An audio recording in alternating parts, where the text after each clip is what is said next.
Ladies and gentlemen, give me 5 and please close the lid on your laptop gently. Today we're going to focus a little bit on how to become a super digital citizen. My name is Sam Payne. I'm from Omaha, Nebraska. I teach at Wilson Focus School. It's in Omaha Public Schools, the school district, and I teach 5th grade. I teach all curriculum subjects, reading, math, science, social studies. I can use the internet safely. Because really, who is in charge of using the internet safely? Go ahead and point. That's right. Well, you can. Today's lesson is going to be about how to be a good digital citizen and being able to evaluate when you go to websites what kind of information they might be after. So the way I'll introduce it is I'll bring up a quote from Spider-Man. The quote says, "With great power comes great responsibility." Anybody heard that before? I kind of thought that would be familiar. The question that I need to ask you, what kind of power does the internet give us? Before you talk to me, can you have a whisper level conversation with the people at your table? And it'll work on Facebook and look stuff up. What kind of information? If you're going to say give us information, be specific. Everything are about knowledge, you can know anything. We'll have a little bit of a discussion with the class, and then we'll talk about what it means to be a digital citizen. A digital citizen is a person who chooses to act safely, respectfully, and with responsibility whenever you are online. What are some ideas that you have about examples where people are not being safe, responsible, or respectful online? Makai? Trying to hack on someone's Hacking. computer. No doubt. Jasmine? Giving personal information. Giving personal information. So that leads us to kind of our next little project. Can you build a comic showing safety, responsibility, or respectful?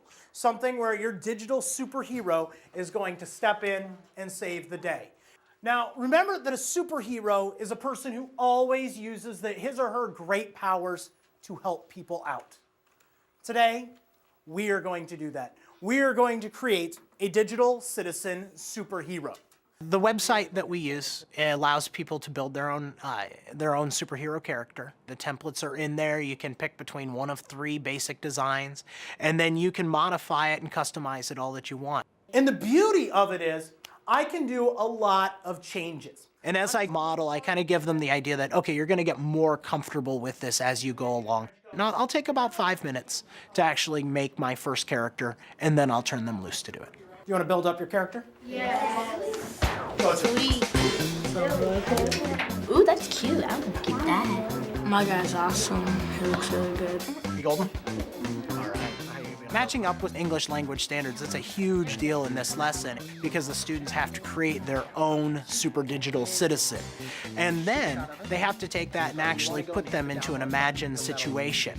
And the imagined situation that we do are very much real world situations, very narrative based. And so the students are able to create this narrative between themselves and their superhero and put together a complete story. Everybody needs a blue sword. What I like about doing it with real pictures and the character that they create is it gives them a greater sense of ownership. They're making this about them.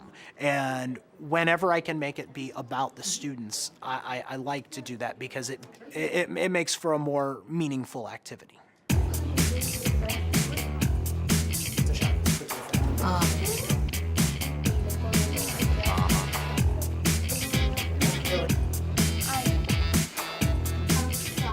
To make it bigger.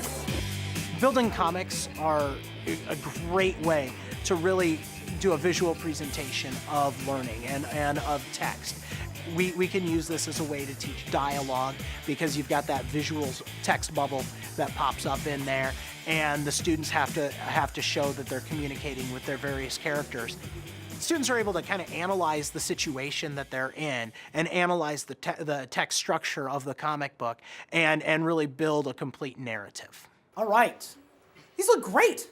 And I saw a lot of this over here. I saw a lot of people coming up where situations where they weren't being safe, responsible, or respectful, and then having their super digital citizens step in and save the day and help them make those good choices.